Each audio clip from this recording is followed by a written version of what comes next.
এখন নাকি বাজারে ফুলকপি একদম সস্তা, এজন্য কেউই খেতে চায় না। তো ফুলকপি যদি এইভাবে রান্না করা হয় এত বেশি মজার হয়, সবাই খাবে আরও বারবার খেতে চাইবে। প্রথমে আমি পানি ফুটতে দিয়েছিলাম, পানিটা ফুটে গিয়েছে, তার মধ্যে ফুলকপি আর আলু দিয়ে দিয়েছি, লবণ দিয়ে দিয়েছি 1.5 চা চামচের মতো।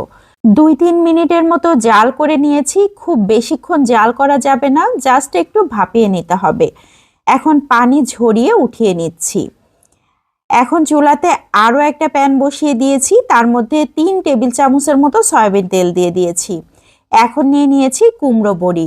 আমাদের ঝিনাইদহ, যশোর, খুলনা এলাকার খুবই নাম করা হচ্ছে এই কুমড়ো বড়ি। কুমড়ো বড়িগুলোকে খুবই ভালো করে ভেজে নিয়েছি, একদম লাল লাল করে। বড়িগুলোকে উঠিয়ে নেবার পর লবণ হলুদ দিয়ে দিলাম 1/4 চা চামচের মতো করে। খুব ভালো করে নেড়ে চেড়ে এখন দিয়ে দিচ্ছি সিদ্ধ করে রাখা ডিম। আমি 4টা ডিম সিদ্ধ করে তার মাঝখান থেকে কেটে নিয়েছি, মানে 8 পিস হয়েছে। সেই ডিমগুলোকে খুব ভালো করে ভেজে নিচ্ছি। এইভাবে যদি ডিমগুলোকে ভেজে নেওয়া হয় তাহলে ডিমের ভেতরের কুসুমগুলো আর বের হয়ে যাবে না, এরকমই থাকবে।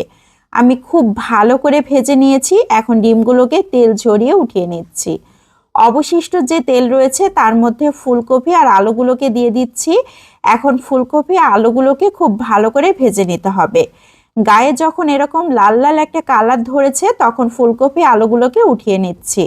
একই প্যানে আবারও 2 টেবিল চামচের মতো সয়াবিন তেল দিয়ে দিচ্ছি।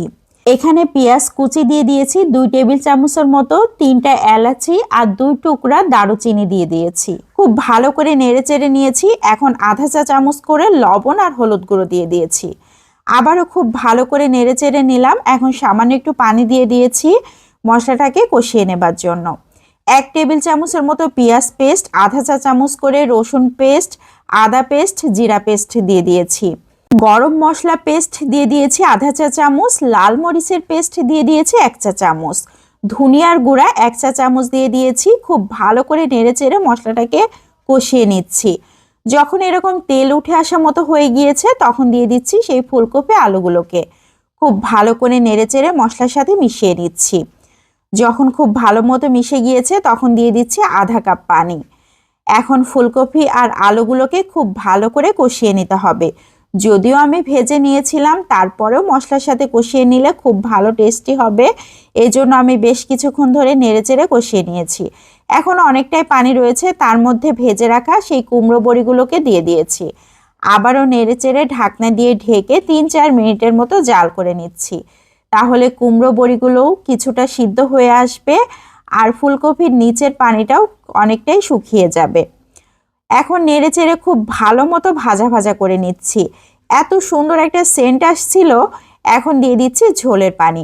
ঝোলের পানিটা কিন্তু একটু বেশি পরিমাণে দিতে হবে, কারণ এখানে কুমড়ো বড়ি ব্যবহার করা হয়েছে।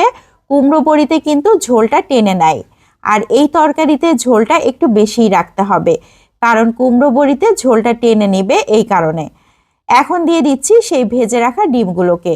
ডিমগুলোকে আমি মাঝখান থেকে কেটে নিয়েছি, তারপরেও কিন্তু ডিমের কুসুমগুলো বের হয়ে যাচ্ছে না। এখন খুব ভালো করে নেড়েচেড়ে ঢাকনা দিয়ে ঢেকে রান্না করে নিচ্ছি 4 থেকে 5 মিনিট। খুবই সুন্দর একটা বলক চলে এসেছে। কুমড়ো বড়িগুলো খুব সুন্দরভাবে সিদ্ধ হয়ে গিয়েছে, একদম রসে টইটুম্বুর হয়ে গিয়েছে। এ পর্যায়ে বেশ কিছুটা পরিমাণ ধনিয়া পাতা দিয়ে দিয়েছি, তবে যারা ধনিয়া পাতা পছন্দ করেন না তারা স্কিপ করতে পারেন।